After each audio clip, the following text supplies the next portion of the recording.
পৃথিবীতে অনেক রাজা বাদশা আসছে, অনেক রাজা প্রজা আসছে, কিন্তু কেউ পৃথিবীতে থাকতে পারে নাই। অতএব আমরাও কেউ পৃথিবীতে থাকতে পারবো না। আল্লাহ পাক রব্বুল আলামিন কিছু কিছু মানুষকে 40 বছরের হায়াত দিয়েছেন।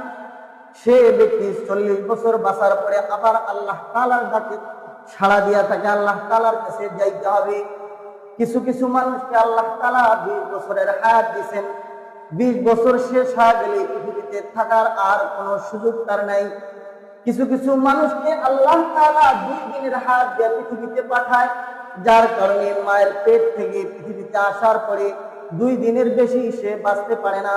ও ভাই, তাকায় দেখেন কত মা আছে যে মায়ের পেট থেকে মৃত সন্তান বের হয়, আল্লাহ পাক রব্বুল আলামিন ওই সন্তানকে 1 দিনের হায়াতও দেন নাই।